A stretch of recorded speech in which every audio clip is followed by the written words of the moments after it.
예, 알겠습니다. 반갑습니다. 예, 수고하십시오. 반갑습니다.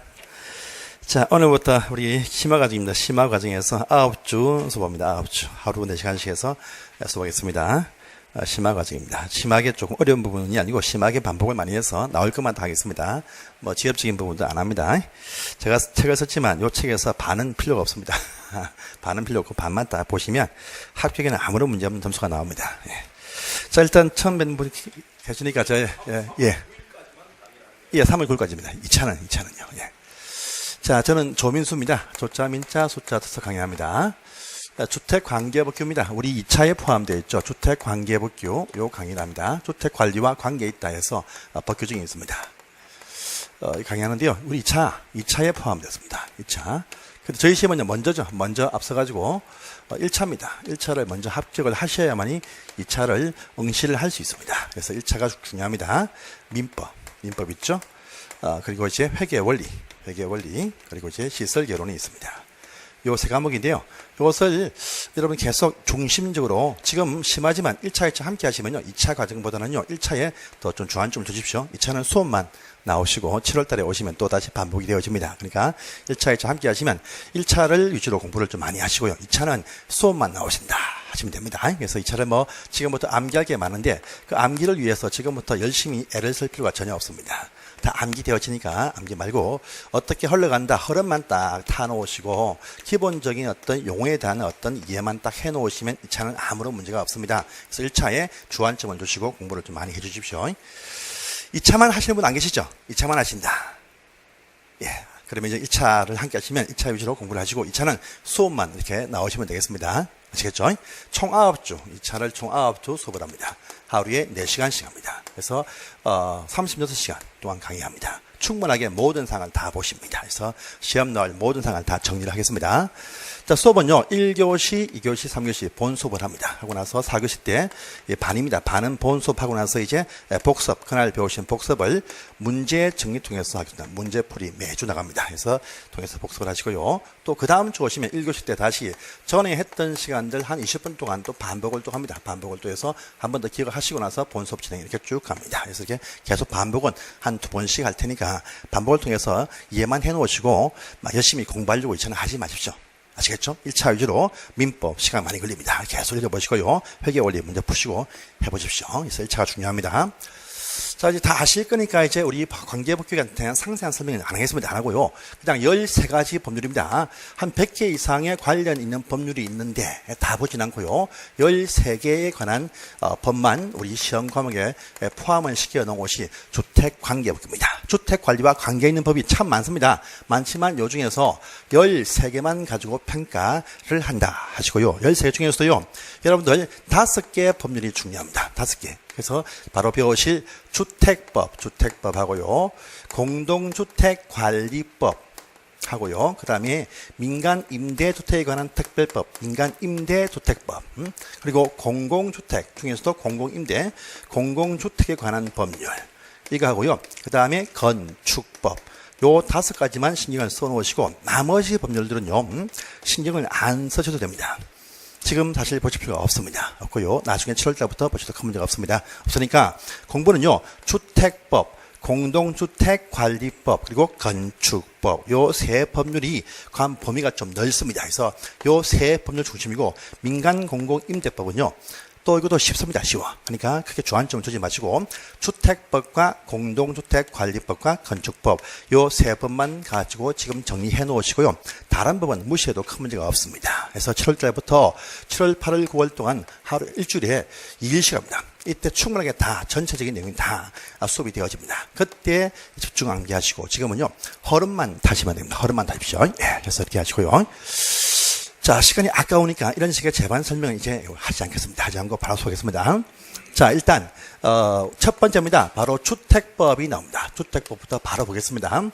여기서는요. 한 8문제가 시험에 이렇게 나올 겁니다. 나오고 있습니다. 그래서 보겠습니다. 바로 첫 번째 법률 주택법 01장을 봅니다. 책을 보시면요, 우리 목차 다음에 큰 편절 앞에 바로 첫 부분에 한눈에 보기라고 있습니다. 한눈에 보기. 한눈에 보기에 핵심적인 사항이 다 담겨져 있습니다. 그래서 모든 법마다 제일 첫 번째 총칙 바로 앞에 보시면 페이지가 표시가 안 되어 있지만요, 24페이지 전 페이지니까 23페이지입니다. 23페이지 보시면 주택법 해가지고요, 조합 8문제가 나온다. 그래서 구성체가 쭉 나와 있습니다. 요거 보시면 중요한 핵심적인 어휘 포인트가 일부 포함되어 있으니까 요거 보시고 오늘 어디 배우신다 이렇게 파악을 해 주십시오. 오늘은요, 총칙에 있는 용어하고 건설편에서 등록과 사업 주체까지 볼 것입니다. 그래서 오늘 배우시는 내용에서도 한 3문제에서 4문제가 시험에 집중 출제가 되어집니다. 그래서 보겠습니다. 주택법 봅니다. 주택법 바로 24페이지 총칙입니다. 보겠습니다. 뭐 오리엔테이션 필요 없으시죠? 다 아시니까, 그죠? 뭐 시험이 어떻게 흘러간다 다 아십니다. 정을 따시면 좋습니다. 이 정 따시면요, 요즘은 말입니다, 이 페이 수준이 올라갔습니다. 그래서 지금은 남자분들은요, 좀 단지에 취업하시면 보통 다 350, 400을 받습니다. 지금은요. 그래서 지금은 계속 임금이 올라가고 있습니다. 그래서 근무하시면 월 평균 한 350에서 400 정도 수입이 나옵니다. 그래서 연 따지면 한 5천 정도의 수익이 나오니까 안정적인 직장입니다. 절대 망하지 않는 좋은 그런 우리 근무처니까 딱 정을 따놓으시고 6개월만 준비하시면요, 대부분 다 취업 다 하십니다. 대부분 다 하시니까 단지 계속 많이 나오고 있습니다. 이 올해만 해도요, 단지 나오는 것이 전국에 1000개의 단지가 나옵니다. 엄청 많죠. 1000명이 필요하십니다. 아세요? 그러니까 여러분들은요, 책만 따놓으시면 또 다음 연도에 좀 일부 뽑고 그 다음 연도부터는 명수가 줄입니다. 줄어. 그러니까 딱 이년간만 좀 많이 뽑습니다. 1500명 정도. 그 다음에는요, 1000명이라 뽑습니다. 그러니까 배치될 장소는 아주 많다. 그래서 책만 따놓으시면 갈 곳이 참 많습니다. 70세까지는 그냥 쭉 갑니다. 쭉 갑니다. 75세 갑니다. 가요. 그러니까 여러분 따놓으시면 이후 인생을 한 20년 이상요, 안정적인 직장의 근무를 쭉 할 수 있습니다. 단지 참 많거든요. 그래서 딱정만 따놓으시면 좋습니다. 제 처도 지금 근무하는데 올해 넘으면서 280 받다가 320으로 올라갔습니다. 금액이. 그래서 작은 단지인데 불구하고. 그러니까 정 따놓으시면 괜찮은 그런 일터가 주어집니다. 그래서 목숨 걸고 1년 동안 시간 투자할 필요가 분명히 있습니다. 따놓으시면 좋습니다. 자, 보겠습니다. 총칙 봅니다. 자, 주택법입니다. 주택법인데요, 요 법은 무슨 법이냐 하면 개별 주택을 말하지 않습니다. 요 주택법은요, 집단주택입니다. 집단주택에 대해서 관한 법입니다. 집단주택법입니다. 그래서 집단주택하면 한 번에 집이 지어질 때 30세대 30호, 단독은 호, 공동은 세대라 부르는데 30호 세대 이상 한꺼번에 나올 때를 말합니다. 그래서 이런 큰 단지가 나온다. 단지급 주택이 나올 때를 말한다. 이렇게 보시면 되겠습니다. 그래서 첫 번째 보시면요, 요 법의 총칙이 있습니다. 두 번째는요, 요 법의 건설편이 나옵니다. 건설편. 또 세 번째 보시면 주택단지의 공급, 분양, 입주에 관한 사항이 또 등장하고요. 네 번째 보시면 기타 보칙에서 리모델 등에 관한 상세한 어떤 사항들과 주택자금편이 제일 마지막에 나옵니다. 나오는데 시험 배정은요, 총칙에서 한 2개가 시험에 나온다 아시고요. 건설편에서 보시면 한 3개 정도가 나오고요. 공급편에서 1개 내지 2개가 나온다. 그리고 이제 기타, 보칙, 리모델링과 자금편에서 1개 이렇게 시험에 나옵니다. 그래서 8문제가 시험에 나옵니다. 이 저희 시험은요, 이렇습니다. 40문제가 나올 때 보시면 객관식, 오지 쓴다가 보시면 24개 나오고요. 주관식이라 하는 기입식, 빈칸 채우는 것이 16개 나옵니다. 근데 실제는요, 빈칸 채우기에 지금 많은 압박을 느끼시는데 훨씬 더 쉽습니다. 빈칸 채우기가 훨씬 더 쉽게 점수가 잘 나옵니다. 그러니까 빈칸 채우기 신경 쓰지 마십시오. 그냥 본문 속에, 우리 지문 속에 다 나옵니다. 나오니까 따로 요일 때는요, 7월 때부터 따로 요일 포인트를 제가 짚습니다. 짚으니까 요 빈칸 채우기는 신경 쓰지 마시고 그냥 통틀어 가지고 그냥 쭉쭉쭉 준비해 놓으시면 다 적응되십니다. 그러니까 뭐 이 구분 지금 하지 마시기 바랍니다. 이 차는요. 자, 총칙 바라봅니다. 총칙. 이 법의 제정 목적이 있습니다. 항상 모든 법 총칙에 보시면 이 법을 만든 첫 번째 제정 목적이 있다랍니다. 이 목적이 다음 시험에 나올 수가 있습니다. 자, 보십니다. 자, 주택법은요, 목적이 뭐냐? 쾌적하고 살기 좋은 주거 환경 조성에 필요한 주택의 건설, 공급 및 주택 시장의 관리 등에 관한 사항을 정함으로써 국민의 주거 안정과 주거 수준의 향상에 이바지하는 것을 목적으로 한다. 여기에서 나올 것이 있어 뭐냐? 건설, 공급, 관리인데 관리가 주택 관리가 아니고 주택 주택시장의 관리, 주택시장 줄을 쫙 끊으세요. 빈칸 채우기 나올 수 있습니다. 주택관리가 아닙니다. 주택시장의 관리. 주택관리는 따로 법이 있습니다. 있으니까 이건 주택시장의 관리다. 이 편이 법이 목적이 바뀌었습니다. 그러니까 주택시장이라는 부분 줄을 딱 끊어주고 관리가 주택관리가 아니고 주택시장의 관리가 이 법에 담겨있다. 주택관리법이 따로 있습니다. 있으니까 이건 주택시장의 관리. 이렇게 구분을 해서 보십시오. 해서 보시고요. 자, 두 번째 용어 정의입니다. 이 법서 사용하는 용어는 다음과 같다 해가지고요. 자, 주택법입니다. 그러면요, 두 번째 용어 정의, 주택이란 무엇이냐부터 첫 번째 쟁점 포인트가 나옵니다. 이 법서 말하는 주택이 무엇이냐 하면요, 세대의 구성원들, 세대의 구성원입니다. 나의 식구들, 나의 세대의 구성원들이 보시면 이 장기간 독립주거 형태, 독립된 주거 생활을 할 수 있는 구조, 독립주거 형태를 갖추고 있는 건축물의 전부를 다 쓰거나 부분 일부를 쓰는 것을 말하고, 그리고 여기 딸려있는 부속 토지도 포함한다, 말한다, 이렇게 되어 있습니다. 그래서 이 세대의 구성원들은 포함되었습니다. 자기 호적뿐 아니고 세대의 구성원들 다 포함됩니다. 살고 있으면 같이 자기 식구들 다 포함된다, 이 얘기입니다. 단기간 사용하는 형태의 주택 형태가 좀 많습니다. 많아요. 보시면 무슨 펜션, 또 콘도 등은 아니고요. 적어도 한 달 이상 장기적으로 거주할 목적인데, 그 공간 속에 보시면 이것이 중요합니다. 독립생활, 독립주거 형태입니다. 이것이 무엇이냐면 주방시설, 취사기능, 이것을 갖추고 있는 형태입니다. 그래서 주방, 취사, 요 시설을 갖추고 있는 형태의 건축물이다. 그래서 주방시설입니다. 취사기능이 필요합니다. 필요해요. 그 갖추고 있는 건물을 전부 다 쓰거나 부분 일부를 쓴다 해도 되고요. 그리고 부속 토지도 포함된다, 말한다. 부속 토지를 제외한다면 X입니다. 포함한다. 부속 토지도 포함한다. 지문에 두 번 나온 적이 있습니다. 부속 토지도 포함이 됩니다.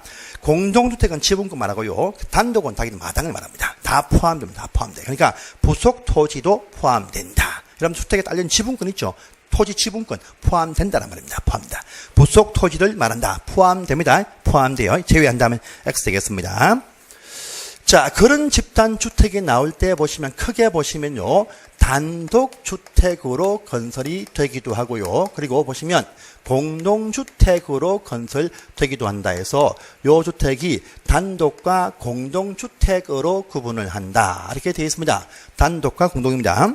자, 단독주택이란 무엇이냐? 그 안에 법적인 정의를 보시면 한 세대가 하나의 건축물 안에서 독립된 주거생활을 할 수 있는 구조의 주택을 말한다, 되어 있죠. 요 의미는요, 왼쪽에 보시면, 오른쪽에 보시면 다시 세 분이 쭉 되어 있는데, 그 중에서 저 빈칸 비어져 있는 순수하게 협의의 단독주택을 의미합니다. 그래서 나의 세대원이 하나의 건축물 안에서 나의 세대원들만 독립된 주거생활을 할 수 있는 구조의 주택이다, 랍니다. 그래서 나의 세대원이 이 건물 속에, 하나의 건물 속에 나의 세대원들만 기거한다는 말입니다. 요 건물 속에 딴 사람이 없다, 딴 식구가 없다, 나의 식구만 사는 곳이 바로 순수한 협의의 단독주택입니다. 그런데 이렇게 하지 마시고요. 요 큰 틀입니다. 큰 틀은요, 단독과 공동주택의 구분, 큰 차이점 말입니다. 법적인 차이점 아닙니다. 뭐냐? 둘 다 주택 건물인데, 요 주택을요, 요건 단독으로 소유한 주택을 말한다랍니다. 알겠죠? 주택 건물인데, 요 주택 건물이 크든 작든 건물 통째로 내 혼자 소유한다란 말입니다. 한 건물 통째로. 알겠습니까? 요 건물을 내 식구만 살든지 또 다중이나 다가구처럼 임대하는 형태로 쓰든 간에 묻지 않고 요 건물 통째로 주택으로 쓰는데, 내 혼자만이 이것을 소유하고 있다 해서 내 식구가 살면 단독이요, 임대하는 형태로 이렇게 공급하면 다중과 다가구 됩니다. 어쨌든 간에 단독은요, 단독으로 한 사람이 소유한 주택 건물을 말한다랍니다. 그런데 공동은 무엇이냐? 공동은요, 이 주택 건물인데 공용 부분은 공동으로 소유해서 공동 이용합니다. 하지만 순수하게 세대가 구분이 딱 되어서 따로따로 각각 소유했다, 구분해서 소유했다. 그래서 주거 전용 부분들은요, 구분해서 나누어서 각기 100여 이렇게 소유한 것을 말한다랍니다. 그래서 자, 법적인 구분은 아닙니다. 하지만요, 요 단독주택은 한 사람이 주택 건물을 단독으로 소유해서 주택으로 이용합니다. 그런데 공동주택은요, 공용 부분은 같이 공동으로 이용하고 공동 소유했지만 전유 부분들은 구분해서 등기친, 구분해서 소유한 주택을 말한다. 그래서 단독 소유, 구분 소유, 단독 소유, 구분 소유 이 차이점이 있습니다. 있어요. 그러면서 다시 또 분류를 합니다. 분류를 합니다. 그래서 순수하게 단독주택 보시면 다시 세 가지로 분류합니다. 순수한 협의의 단독주택, 집단주택이 또 나올 수가 있습니다. 주택, 건물들을 단독으로 딱 지어가지고 분양 처리하는데 집마다 한 사람이 딱 소유해서 자기 식구들만 살고 있다. 단독주택입니다. 그래서 집마다 한 가정이 이 건물을 소유해서 한 가정만 살고 있다. 순수한 단독주택입니다. 알겠죠? 요 집안에 임차인이 없다는 말입니다. 임차인이 없어요.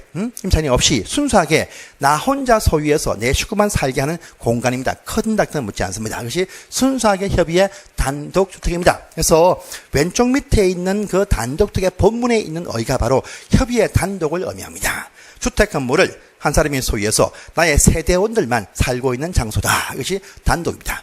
면적 크기는 묻지 않습니다. 그런데 두 번째입니다. 보니까 다중주택이 있고요. 그 다음에 다가구주택이 있다. 이렇게 세 가지로 구분합니다. 그래서 단독주택이 단지가 나올 때는 단독주택뿐 아니고 다가구로 구분되어서 나온다는 겁니다. 그러면 밑에 있는 요 다중과 다가구는 또 무엇이냐라고 보니까 이것은요 주택을 소유한 개인이 내 식구가 살든 살지 않든 묻지 않습니다. 묻지 않고 요 주택 건물을 임대하는 형태로 이용한다. 임대용으로 이용을 하고 있습니다. 임대합니다. 임대해서 임대 수익 올립니다. 그러면서 요 차이점이 있습니다. 자 보세요. 다중주택은 다음 요건을 모두 갖춘 주택을 말한다랍니다. 1번 딱 보니까요. 학생이나 직장인 등 여러 사람이 장기간 거주할 수 있는 구조로 되어 있는 것이고 또 두 번째 딱 보니까요. 독립된 주거 형태를 갖추지 아니한 것을 말한다랍니다. 독립된 주거 형태가 뭐냐? 그 실공간에 취사 기능, 주방 기능을 넣지 않고 학생한테 임대한다. 원룸 임대하는데 주방을 안 넣었다. 다중입니다. 다중. 그래서 보시면 요 차이점이 있습니다. 요 차이점은요. 둘 다 임대를 하는데 그런데 독립주거 형태입니다. 독립주거 형태. 즉 취사 기능입니다. 취사 기능. 요것을 갖추지 않고 임대한다. 다중. 다가구는요. 가구들이 살고 있어. 주방을 넣어줘야 됩니다. 그래서 독립주거 형태이고 아니고의 차이점이 있습니다. 알겠죠? 임대하는데 그 방실을 임대하는데 그 집집 방 안에 방이 하나 더 있든 묻지 않고요. 취사 기능, 주방시설, 싱크대를 넣지 않고 임대한다. 다중. 넣고 임대한다. 다가구. 주방시설, 취사가 뭐냐? 독립주거입니다. 그것을 갖추고 임대한다. 다가구. 갖추지 않고 싱크대 안 넣고 임대한다. 다중이 됩니다. 그러면서 또 차이점이 있습니다. 차이점이 있어요. 건물 크기, 사이즈가 또 차이 납니다. 크기가 차이 나요. 자, 여러분들 한번 보십시오. 자, 건축물이 있습니다. 건축물이 있어요. 자, 이것도 설명하고 하겠습니다. 이건 중요한 사항입니다. 자, 여러분들 건물이 있으면요. 건축물이 있으면 자, 1층, 2층, 3층이죠. 4층입니다. 4층. 그래서 1, 2, 3, 4층입니다. 1층, 2층, 3층, 4층입니다. 자, 몇 층이냐? 4층입니다. 4층. 그런데 지하층이 또 한 개 있어요. 지하층. 몇 층입니까?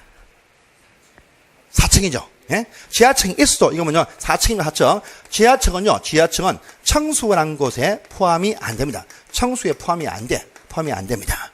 그래서 지하층은요. 그냥 B1, B2에서 지하 1층이 있고 4층짜리 건물이다. 이겁니다. 그래서 지하 청수에 포함이 안 됩니다. 자, 여기 있습니다. 만약에 또 이 건물 이용하는 방법이 있습니다. 이용 방법이. 지하는 뭐냐? 창고로 쓰고 있습니다. 창고입니다. 1층은 뭐냐? 보니까요. 편의점으로 쓰고 있는 부분이 있습니다. 편의점입니다. 2층이 뭐냐? 주택입니다. 주택. 3층이 뭐냐? 주택입니다. 4층이 뭐냐? 주택입니다. 자, 이 건물 몇 층입니까? 하면 4층입니다. 4층. 요 4층 가운데에서 주택으로 사용하는 청수는 몇 개 층을 쓰고 있습니까? 몇 개입니까? 3개 층이죠? 자, 이럴 때 개층이라는 말을 씁니다. 알겠죠? 전체 건물 외형상 층을 볼 때는 청수인데 요 중에서 어떤 부분 쓰임새가 몇 개 층 쓰느냐 할 때 보시면 개층, 세 개층을 쓴다. 개층이란 말을 딱 씁니다.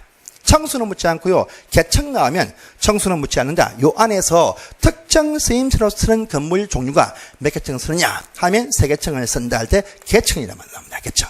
개청과 청수는 같은 말이 아닙니다. 청수는 그냥 웽상 청수고, 그 중에서 무엇을 몇 개 쓰느냐 할 때 몇 개청, 세 개청 쓴다 이렇게 나옵니다. 아시겠죠?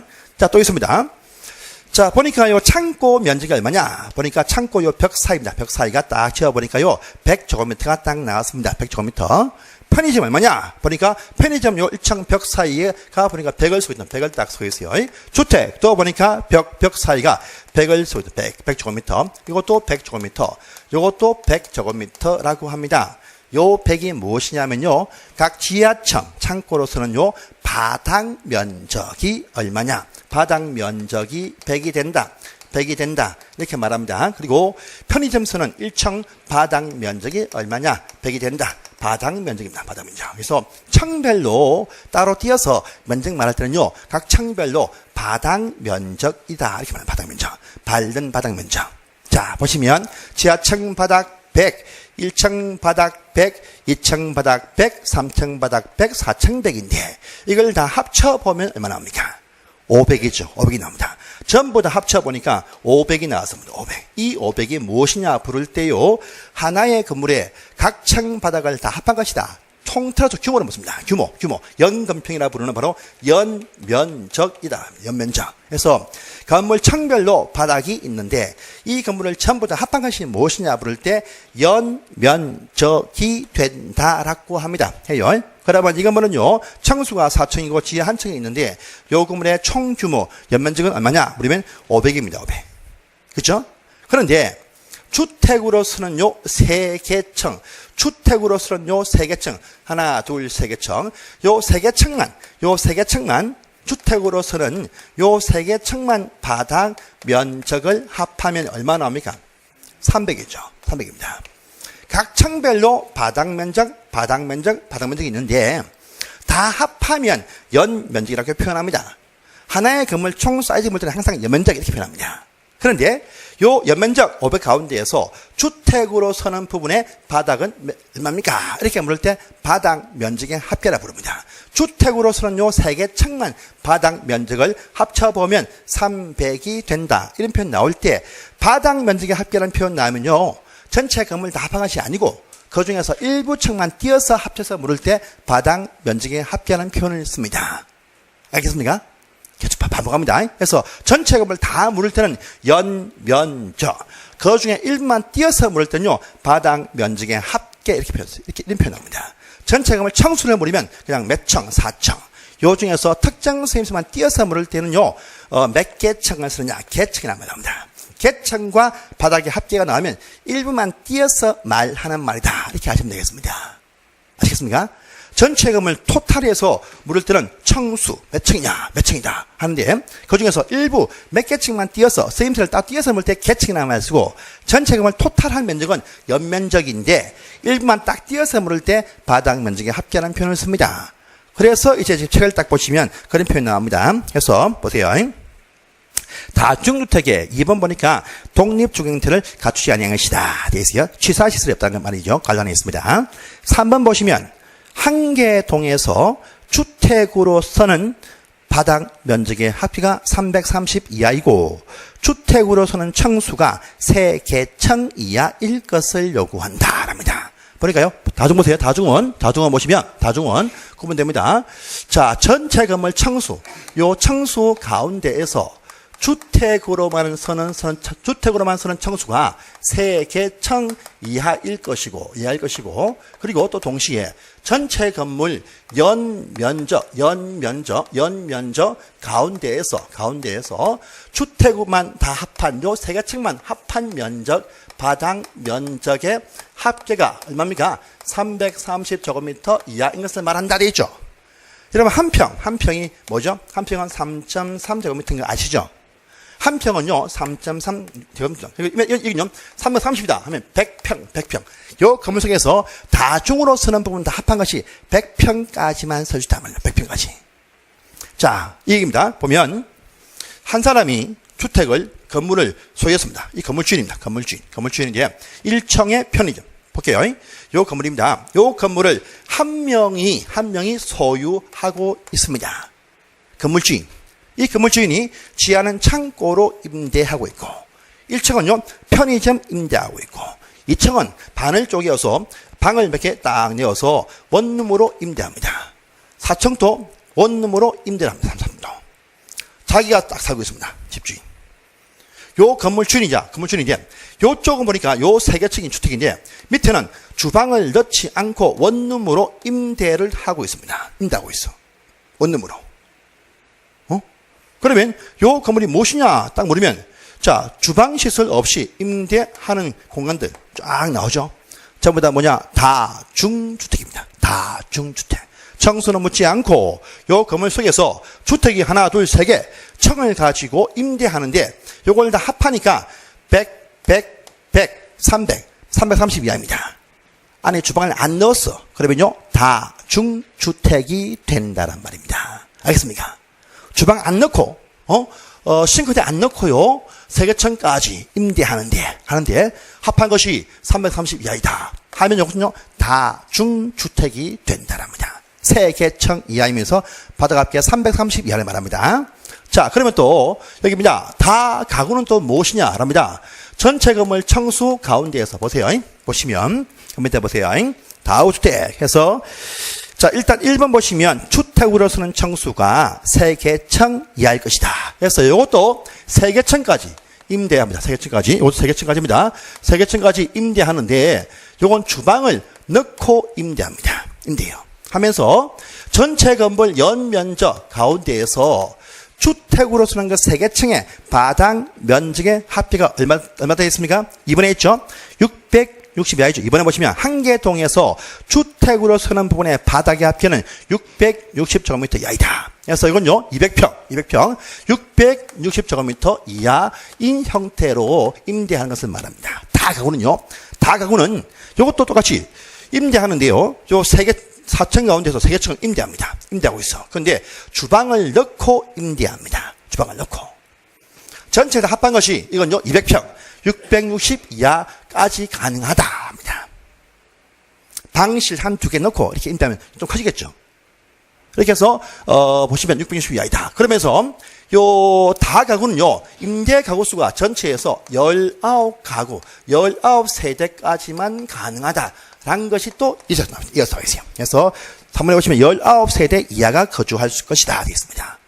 이 요건입니다. 그래서 이 요건을 갖춰서 단독으로 소유한 주택을 임대하는 형태를 말한다. 이렇게 말합니다. 알겠습니까? 단독은요, 협의에 단독이 있고, 다음에 다중이 있고, 다가구가 있습니다. 있어요. 그런데 단독은 나의 식구들 사는 부분들입니다. 묻지 않습니다. 그런데 다중과 다구는 임대하는 형태를 하는데요.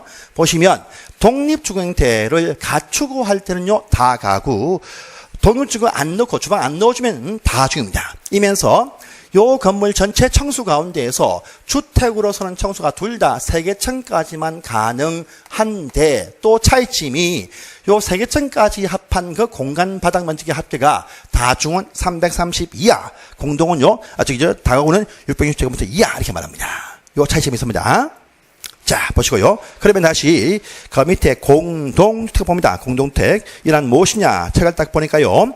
건축물의 벽, 복도, 계단, 기타 설비 등의 전부나 일부를 공동으로 사용하는 각 세대가 하나의 건축물 안에서 공동으로 사용하는 부분이 있겠지만 각각 독립된 주거생활을 할 수 있는 구조로 된 주택을 말한다. 그래서 하나의 건축물 안에서 각각 독립된 주거생활을 할 수 있는 구조를 갖춘 주택을 말한다. 독립된 주거생활, 즉 구분 소유되어진 구분해서 생활할 수 있는 공간이 딱 구분되어진 것을 말하는데, 또 구분 소유까지 되어 있습니다. 구분 소유까지. 그래서 구분해서 생활할 수 있는 공간은 딱 구분이 되었는데 구분 소유를 다 하고 있다는 말입니다. 이런 공동이 다시 또 구분이 쭉 되어집니다. 다시 아파트 있습니다. 두 번째 보시면 연립주택이 있다라고 하네요. 세 번째 보니까요, 다가구 주택도 있다. 이렇게 또 구분합니다. 아연다. 그래서 공동주택 구분 소유한 주택 형태가 아파트가 있고요, 연립주택이 있고 다세대가 있다. 다세대가 있다. 이렇게 구분합니다. 다세대입니다. 다세대. 이렇게 구분이 딱 되어집니다. 이건 간단합니다. 간단해요. 자, 구분해서 소유했는데 아파트는 뭐냐? 보니까요, 요 건물 청수는 묻지 않고 요 건물 속에서 구분해서 소유한 주택들이 전체 건물 청수 가운데서 5개층 이상이면 면적 불문 전부 다 아파트입니다.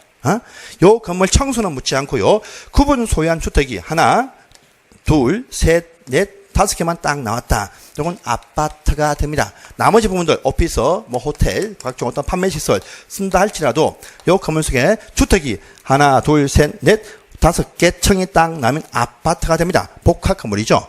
잠실 롯데월드 보시면요, 안에 주택이 있습니다. 있습니다. 이와 같이 한 건물 속에서 주택이 몇 층을 묻지 않고 하나, 둘, 셋, 넷, 5개 층만 나면 전부 다 아파트가 된다랍니다.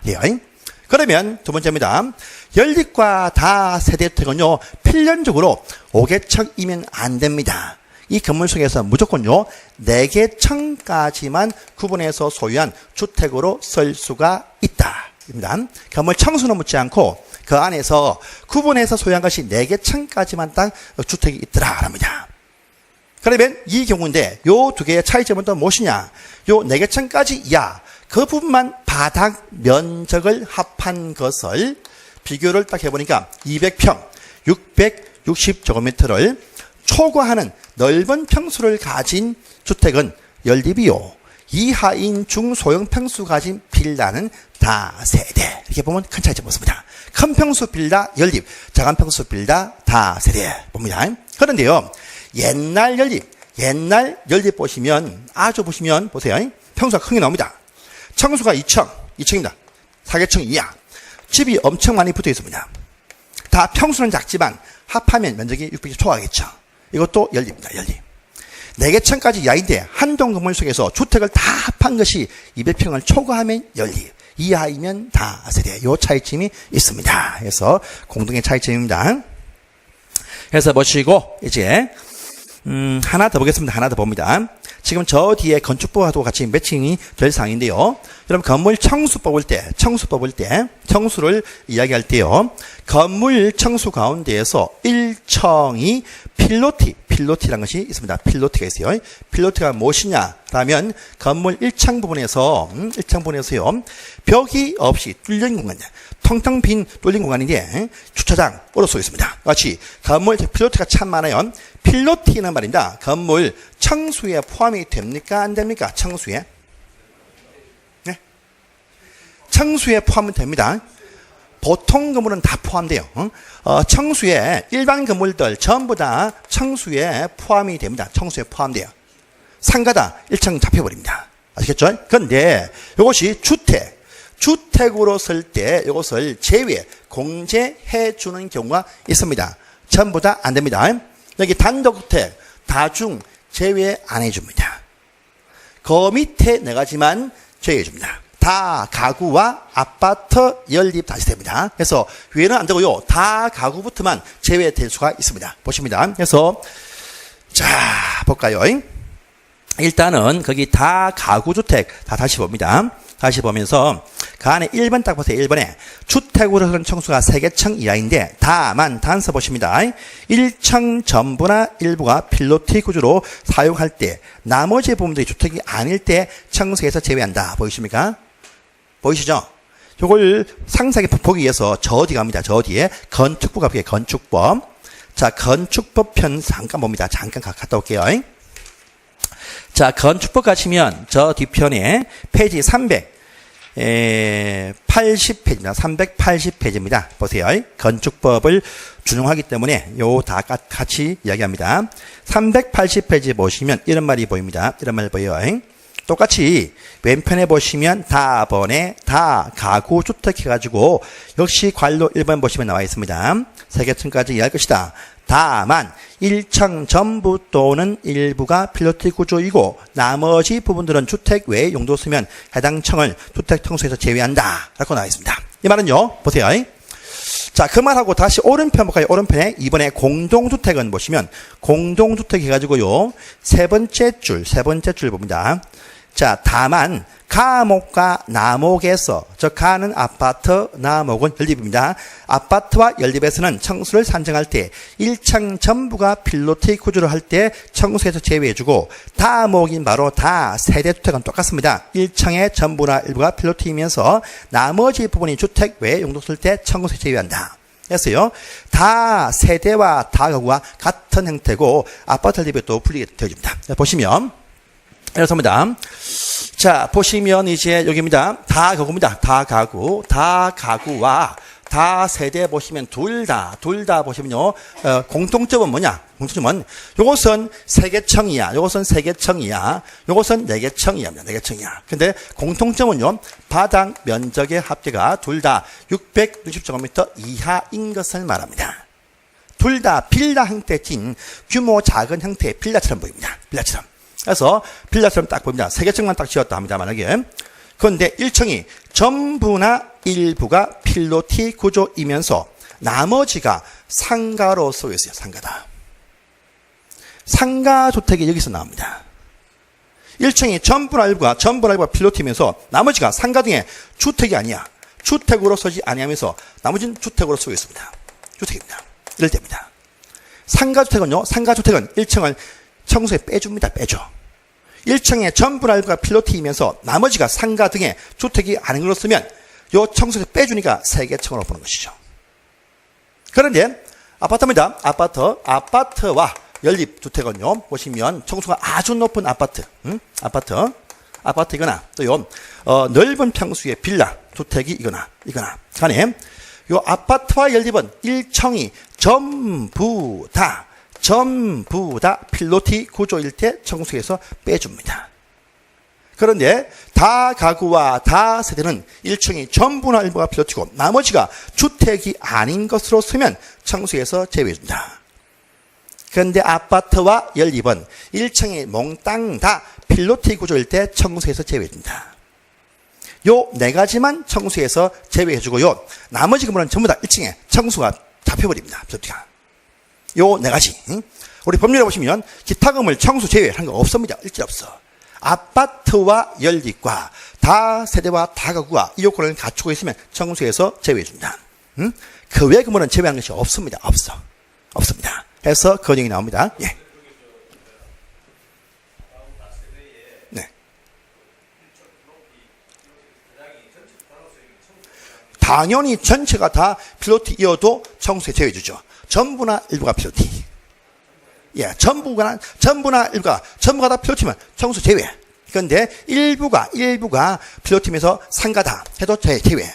그런데 아파트와 연립은 몽땅 다 필로티일 때만 제외. 요쪽이 1층 잡히죠. 전부든 일부든 공간이 비어져 있어야 됩니다. 그래야 청수 빼준다. 상가도 갈 때 1층에 한쪽이 차고가 있습니다. 항상 있어. 네, 그 말입니다. 그래서 다시 앞으로 갑니다. 앞으로 갈게요. 자, 그래서 이제 요 단독과 공동의 구분 상당히 중요합니다. 그래서 아주 긴 시간 설명했지만 엄청나게 중요한 사항이었습니다. 아시겠죠? 예, 보시고요. 그래서 아주 많은 사항이 이번 시간에 설명이 딱 되었습니다. 그래서 1교시는 이렇게 해서 끝내고 10분 쉬었다가 다음 시간에 또 뵙겠습니다. 예.